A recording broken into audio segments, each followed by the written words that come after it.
भारतीय इतिहास के पन्नों में यह लिखा है कि ताजमहल को शाहजहां ने मुमताज के लिए बनवाया था। वह मुमताज से प्यार करता था।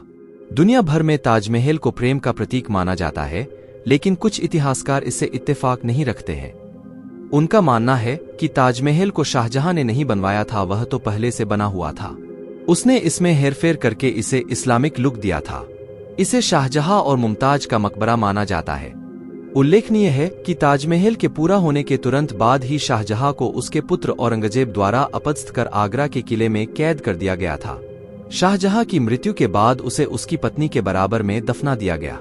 प्रसिद्ध शोधकर्ता और इतिहासकार पुरुषोत्तम नागेश ओक ने अपनी शोधपूर्ण पुस्तक में तथ्यों के माध्यम से ताजमहल के रहस्य से पर्दा उठाया है।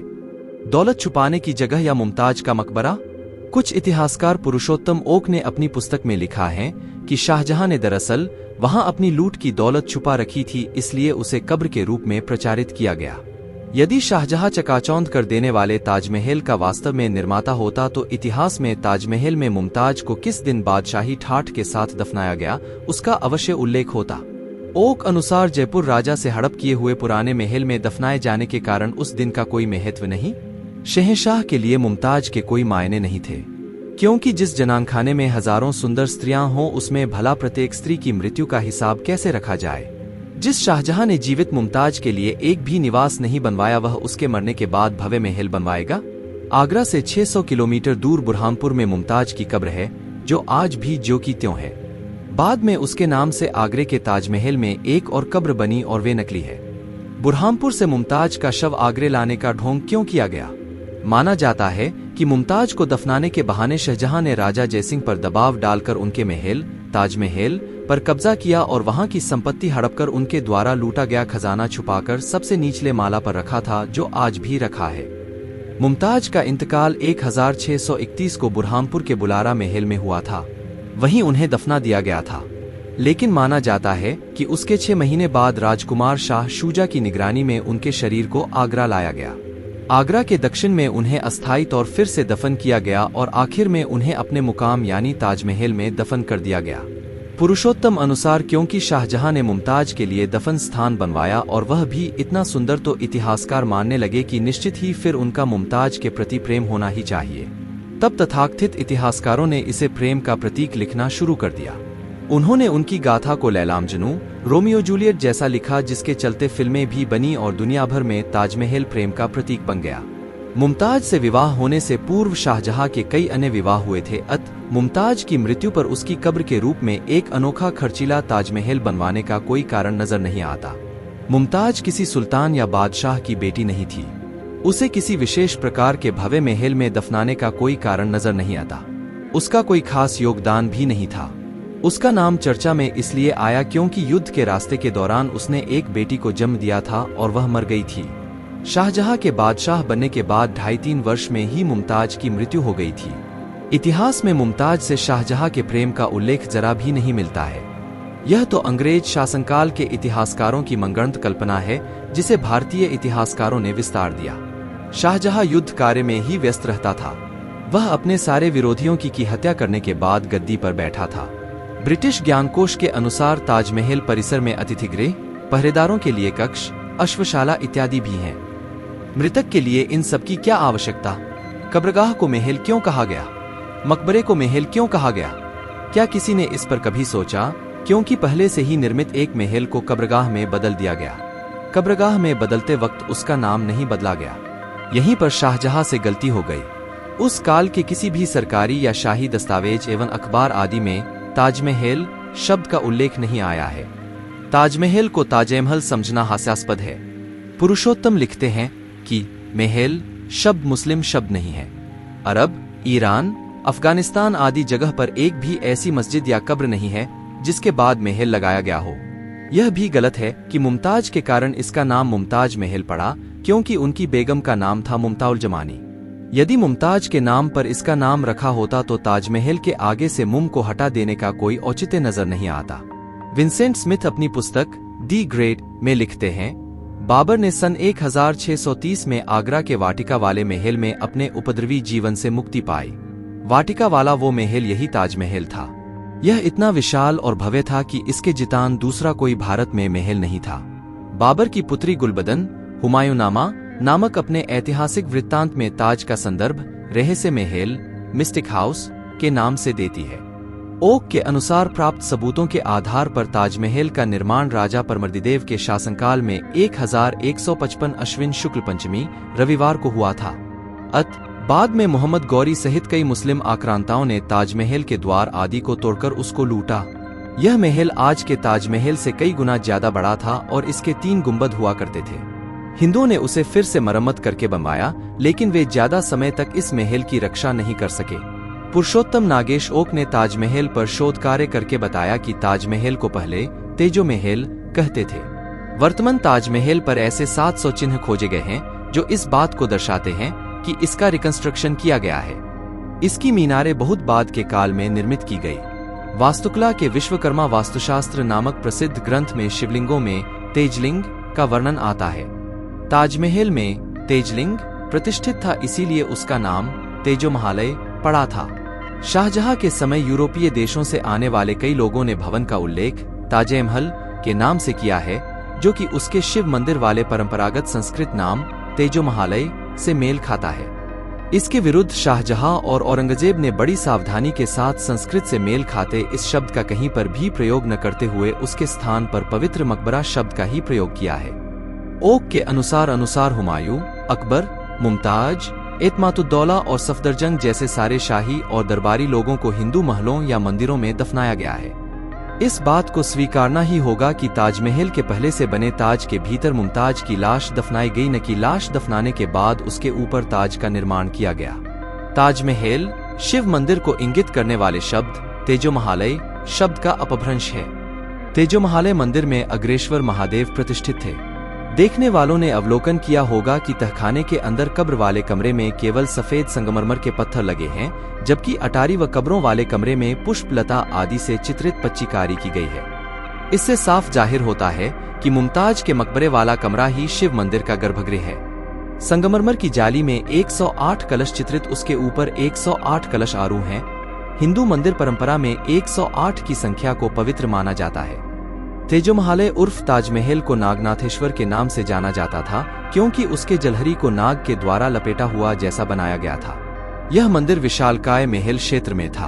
आगरा को प्राचीन काल में अंगिरा कहते थे, क्योंकि यह ऋषि अंगिरा की तपोभूमि थी। अंगिरा ऋषि भगवान शिव के उपासक थे। बहुत प्राचीन काल से ही आगरा में 5 शिव मंदिर बने थे। यहाँ के निवासी सदियों से इन 5 शिव मंदिरों में जाकर दर्शन व पूजन करते थे, लेकिन अब कुछ सदियों से बालकेश्वर, पृथ्वीनाथ, मनकामेश्वर और राजराजेश्वर नामक केवल 4 ही शिव मंदिर शेष है। 5वें शिव मंदिर को सदियों पूर्व कब्र में बदल दिया गया।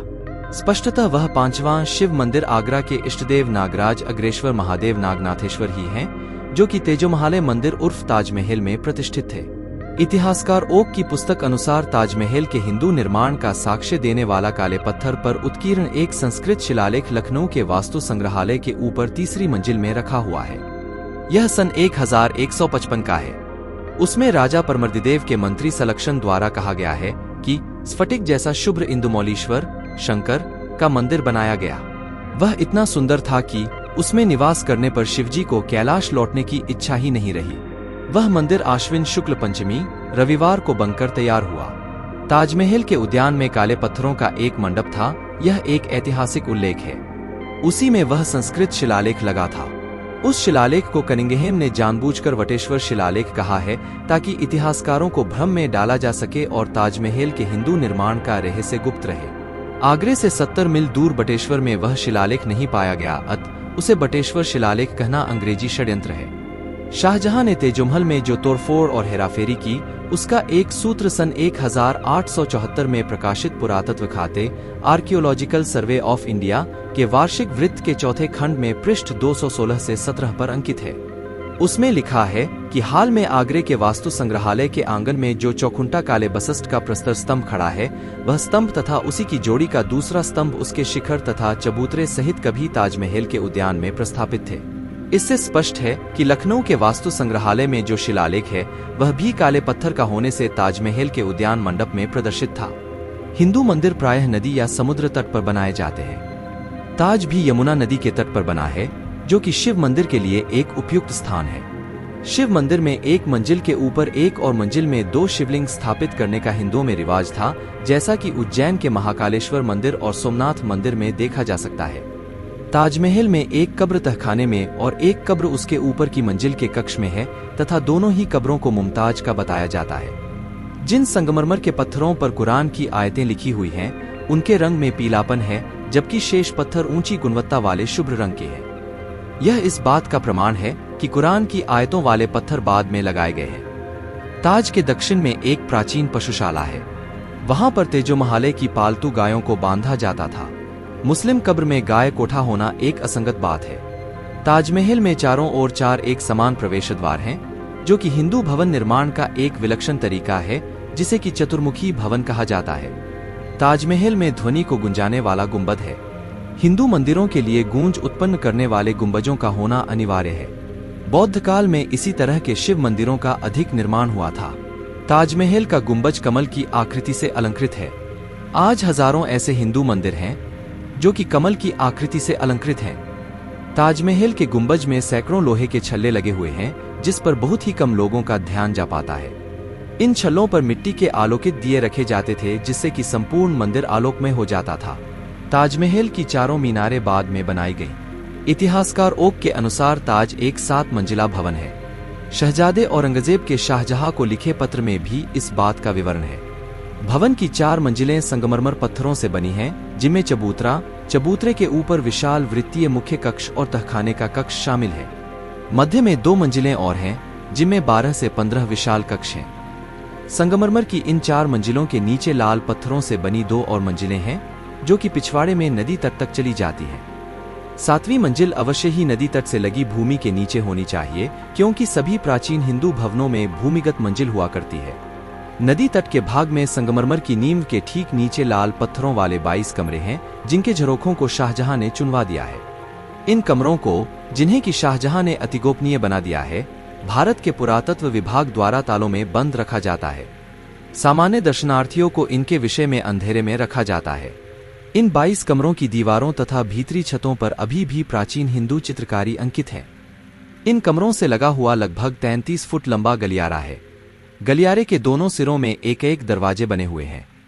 इन दोनों दरवाजों को इस प्रकार से आकर्षक रूप से ईंटों और गारे से चुनवा दिया गया है कि वे दीवार जैसे प्रतीत हों।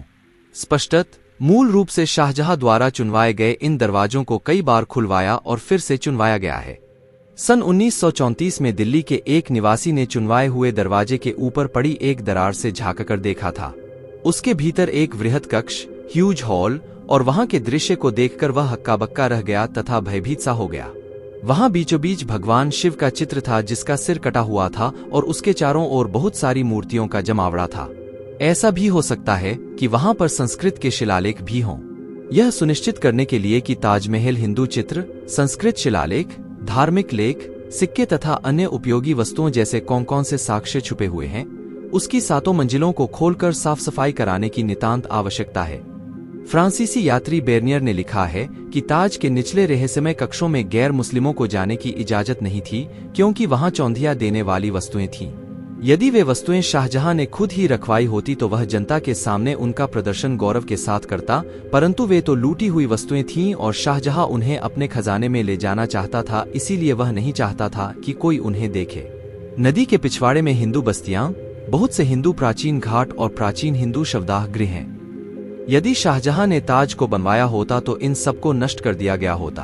पुरुषोत्तम ओक के अनुसार बादशाहनामा, जो कि शाहजहां के दरबार के लेखाजोखा की पुस्तक है, में स्वीकारोक्ति है, पृष्ठ 403 भाग 1, कि मुमताज को दफनाने के लिए जयपुर के महाराजा जयसिंह से एक चमकदार बड़े गुंबद वाला विशाल भवन, इमारते आलीशान व गुंबज लिया गया, जो कि राजा मानसिंह के भवन के नाम से जाना जाता था। जयपुर के पूर्व महाराजा ने अपनी दैनंदिनी में 18 दिसंबर 1633 को जारी किए गए शाहजहां के ताज भवन समूह को मांगने के बाबत 2 फरमानों, नए क्रमांकार 176 और 177 के विषय में लिख रखा है। यह बात जयपुर के उस समय के शासक के लिए घोर लज्जाजनक थी और इसे कभी भी आम नहीं किया गया। ताजमहल के बाहर पुरातत्व विभाग में रखे हुए शिलालेख में वर्णित है कि शाहजहां ने अपनी बेगम मुमताज महल को दफनाने के लिए एक विशाल इमारत बनवाई, जिसे बनाने में सन 1631 से लेकर 1653 तक 22 वर्ष लगे। यह शिलालेख ऐतिहासिक घपले का नमूना है। ओक लिखते हैं कि शहजादा औरंगजेब द्वारा अपने पिता को लिखी गई चिट्ठी को कम से कम 3 महत्वपूर्ण ऐतिहासिक वृत्तांतों में दर्ज किया गया है, जिनके नाम आदाब-ए-आलमगीरी, यादगारनामा और मुरुक्का-ए बराबादी 1931 में सैयद अहमद आगरा द्वारा संपादित, पृष्ठ 43, टीका 2 हैं। उस चिट्ठी में सन 1662 में औरंगजेब ने खुद लिखा है कि मुमताज के 7 मंजिला लोकप्रिय दफन स्थान के प्रांगण में स्थित कई इमारतें इतनी पुरानी हो चुकी हैं कि उनमें पानी चू रहा है और गुंबद के उत्तरी सिरे में दरार पैदा हो गई है। इसी कारण से औरंगजेब ने खुद के खर्च से इमारतों की तुरंत मरम्मत के लिए फरमान जारी किया और बादशाह से सिफारिश की कि बाद में और भी विस्तारपूर्वक मरम्मत कार्य करवाया जाए। यह इस बात का साक्ष्य है कि शाहजहां के समय में ही ताज प्रांगण इतना पुराना हो चुका था कि तुरंत मरम्मत करवाने की जरूरत थी। शाहजहां के दरबारी लेखक मुल्ला अब्दुल हमीद लाहौरी ने अपने बादशाहनामा में मुगल शासक बादशाह का संपूर्ण वृत्तांत 1000 से ज्यादा पृष्ठों में लिखा है, जिसके खंड 1 के पृष्ठ 402 और 403 पर इस बात का उल्लेख है कि शाहजहां की बेगम मुमताजुल मानी, जिसे मृत्यु के बाद बुरहानपुर मध्य प्रदेश में अस्थायी तौर पर दफना दिया गया था और इसके 6 माह बाद तारीख 15 मदीउल-अव्वल दिन शुक्रवार को अकबराबाद आगरा लाया गया। फिर उसे महाराजा जयसिंह से लिए गए आगरा में स्थित एक असाधारण रूप से सुंदर और शानदार भवन इमारत आलीशान में पुनः दफनाया गया। लाहौरी के अनुसार राजा जयसिंह अपने पुरखों की इस आलीशान मंजिल से बेहद प्यार करते थे, पर बादशाह के दबाव में वे इसे देने के लिए तैयार हो गए थे। इस बात की पुष्टि के लिए यहाँ यह बताना अत्यंत आवश्यक है कि जयपुर के पूर्व महाराज के गुप्त संग्रह में वे दोनों आदेश अभी तक रखे हुए हैं, जो शाहजहां द्वारा ताज भवन समर्पित करने के लिए राजा जयसिंह को दिए गए थे। वीडियो अच्छी लगे तो वीडियो को लाइक और चैनल को सब्सक्राइब जरूर करें। धन्यवाद।